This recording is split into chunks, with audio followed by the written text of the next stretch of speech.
We have hundreds of examples for that. I have seen people doing learning core technology and going into investment banking, right? With studying BTech and applying for bank jobs, the normal scenarios. So I don't think that's a criteria, but at the same time, yes, if you're a computer science student and you're getting into a software project, that makes sense actually. And again, what you asked was about the tier 1 college, the tier 2 college, tier 3 colleges. There is generally a notion that the tier 1 colleges are the best. Yes, they are best, they are good, but that doesn't mean that a tier 2 or a tier 3 college student is bad. If you take the percentage of the number of students in tier 1 and tier 2 or tier 3, it may not be the same. But I have seen students from tier 3 colleges, which is from the rural areas, doing extremely good. I have even known people who have come up with research and projects and patents and whatnot. So they have clearly proved that okay, it is not the criteria. But at the same time, yes, companies prefers to hire. For example, when you do a R&D hiring, companies don't want to take risk. They straight away land up in IITs. I think that has to change. There are very good students in the tier 2 and tier 3 colleges also. So let us look at it, right? It's pretty straightforward, right? What C, Java, or any of these languages is basically semantics, right? It is basically giving you a semantic to logically code something or logically write through something. So languages by itself you can always learn.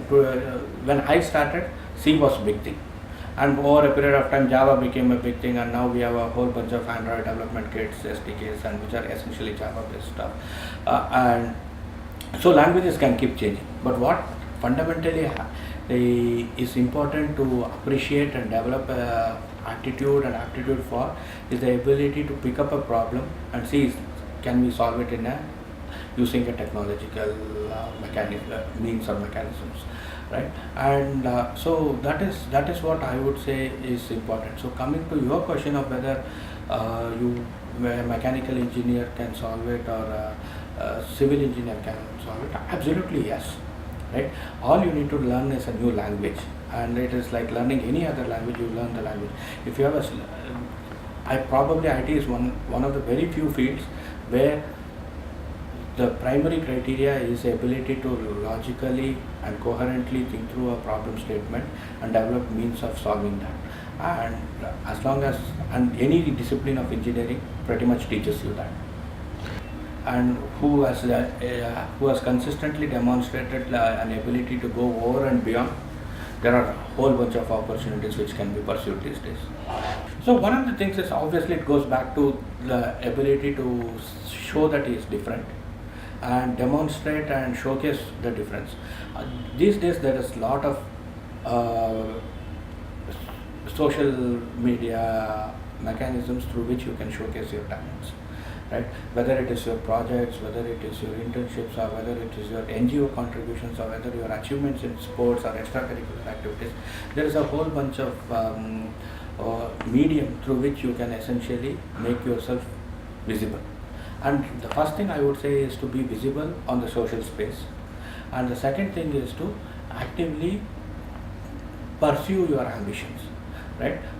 If you are second tier or third tier, and if you are aspiring and those companies which you desire don't come on to your colleges, you need to approach the companies and being proactive about it, building the network, building the contacts, and trying to go and do an internship or trying to get associated with the organization. There are a lot of hackathons these days happen, right? So just to give another perspective of the social angle, participate in hackathons, participate in problem solving. There are so many problems which many companies these days put forward as a crowdsourced effort. Participate in that, and that essentially brings you to a limelight. And once you are on the limelight, you are basically in the pool. Something other than their academics, because they are trying to compete with the tier 1 colleges and they need to have this certain edge, they need to have certain extra, is what people believe in.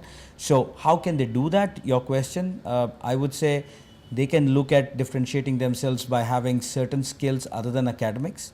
What are those skills or accomplishments that they have? Starting off with their project. Every person would have a project that they would be doing in the final year. Concentrate on the project and choose a project actually which will help you showcase your ability to the interviewer. Help make others understand how exactly this project was done, why did you do it, and what is it that you had in mind. Of course, you don't need to be, aim for world peace at the very first minute, but try and see if that can be a differentiator. And try and have, as I said, some kind of an industry differentiation if they can bring in early enough. What I mean by that is they don't need to know the start to end of an industry. And the very idea is that when you get into an industry, you learn more about it. But if I can talk a little bit intelligently about the industry at the very beginning, the interviewer gets an idea that you are a focused person. You have taken effort and pains to actually go through certain things, and maybe if 6 months into your college life, you have done something about it. Maybe you have attended a debate about it. Maybe you have done some research about it. Maybe you have done a project about it. Great. But that tells the interviewer that this person has that X factor. So probably that is something every student can concentrate on and not worry about the fact that I'm not from a tier 1 college, because that's all right. Nobody looks, once you get in, nobody cares whether you are from a tier 1 or a tier 10. It's all about how you perform, how you are responding to the actual things on ground, how you're responding to the client's needs, etc. So it's only an entry criteria, and at that entry criteria, if I can load my resume with a few more things to probably compensate for the tier 1 or lack of tier 1, I think that should be good.